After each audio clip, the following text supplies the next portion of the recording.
remember when my colleague Senator Schumer said the following? I'm going to quote: Americans don't want a radical, out-of-touch billionaire slashing funding for public schools. Linda McMahon is not qualified to lead America's public education, but that's why Trump nominated her. She's the perfect choice to burn our public education system to the ground. Welcome back to Freedom Forge. If you're new here, make sure you hit that like button and subscribe because we break down what's really happening in Washington without the sugarcoating. Today, we're reacting to a Senate hearing where John Kennedy questions Education Secretary Linda McMahon about her record, the state of education in America, and the political attack she's faced. This hearing touches on federal control of education, state authority, school choice, and the broader ideological battle shaping America's classrooms. Senator Kennedy. Madam Secretary, first I want to make it clear that my remarks do not refer to my good friend Senator Shaheen. I want to start by saying one person's opinion. You are so cool, literally and figuratively. They call you names, and you just ignore them. I also want to say from the record, I don't think we ought to mislead the American people. This isn't your budget. This budget was put together by OMB in the White House. Every White House does it, sends us a budget. We take a look at it. Some of it we adopt, most of it we ignore. So all this play acting for the cameras is just that, play acting. I want to take you down memory lane. I'm going to come back to the extraordinary job you've done at the Department of Education, which was, when you took it over, was the poster child for excess federal government, chock full of a bunch of woke race baiters whose job was to get in the way of our teachers and our teachers' age. But I want to take you down memory lane because you've done this despite all of the obstacles. Do you remember when my colleague Senator Schumer said the following? I'm going to quote: Americans don't want a radical, out-of-touch billionaire slashing funding for public schools. Linda McMahon is not qualified to lead America's public education, but that's why Trump nominated her. She's the perfect choice to burn our public education system to the ground, end quote. Remember that? I do. You remember when Congressman Mark Pocan, I could be mispronouncing his name, so I apologize, said, quote, Linda McMahon should stick to wrestling. You remember that? I actually don't remember that one. Boy, you can only be young Did once. pretty well with that, though. You can only be young once, but boy, you can always be immature, can't you?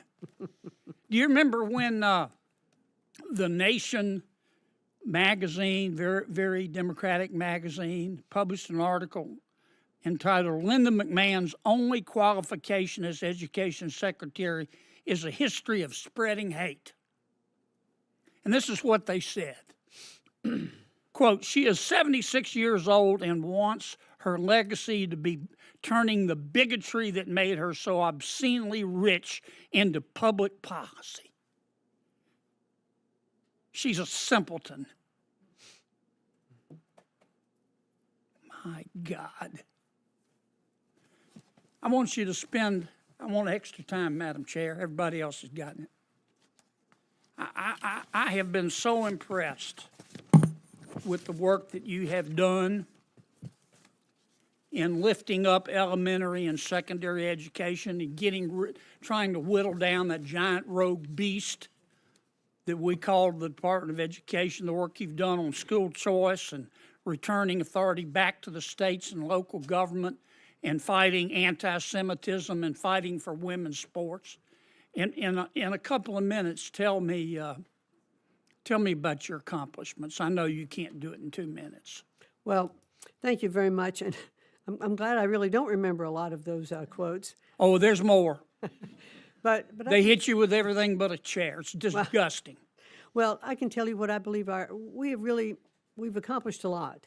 As I mentioned prior to visiting so many states and to see what kinds of education systems many of those states have, from classical education, from that I saw in Florida and other states, to states that have really accepted returning their reading programs to evidence-based phonics, and we've seen the response to that from many states who are looking now to take those same programs into numeracy to make sure that the math scores are coming up. When you walk into a department and you look across the country and the President of the United States has told you that he was embarrassed and ashamed by the state of education in our country, and not only across the country but in its place in the world, and he expects you to do something to make a difference in that, because what we've been doing is not working. The innovations that we have seen to bring the level of schools' reading and math programs up is innovations in the states. They don't come from the bureaucracy in Washington, D.C. So what I hope to do is to put together a toolkit to leave behind and to share with these states, this is what is working. These are some of the things that we have seen. The Mississippi Miracle. Mississippi was next to last, in reading. You know that very well, Senator. And they threw their own invention. It took about 10 years, but they didn't give up, and they kept doing it. And the steps that they took and made, Louisiana adopted, Florida adopted, Tennessee, other states. And so we have seen through the states' innovation and continued funding, which will continue to come through government programs, they have made a difference. And that's why states are the center of what's going to be successful for them, whether it is looking at their children, with disabilities. That is why in our budget proposal, we have asked for the largest increase, $500 million to go into IDEA funding, because there are more students who need these. So I think that we've made some incredibly significant accomplishments, and we've just begun. I've only been here just a little bit over a year, but we're on the road to continue to look at the states and what we need to help them with their funding to take on more of these programs. And those programs that are federal will stay in the federal government. Title A stays in the federal government. IDEA stays in the federal government to make that funding, but to send it, directly to the states. So I'm pleased with where we've come so far, but we clearly have a lot of work yet to do. Thank you for the opportunity. Thank you for your service. Now let's get into it. What stood out immediately is how Senator Kennedy cut through the political theater. He made it clear right from the start. This isn't even her budget. It comes from the White House, like every administration does. That's important because what you're watching in these hearings is often more about optics than substance. Politicians posture for cameras, throw accusations around, and hope the headlines do the rest. Kennedy didn't play that game.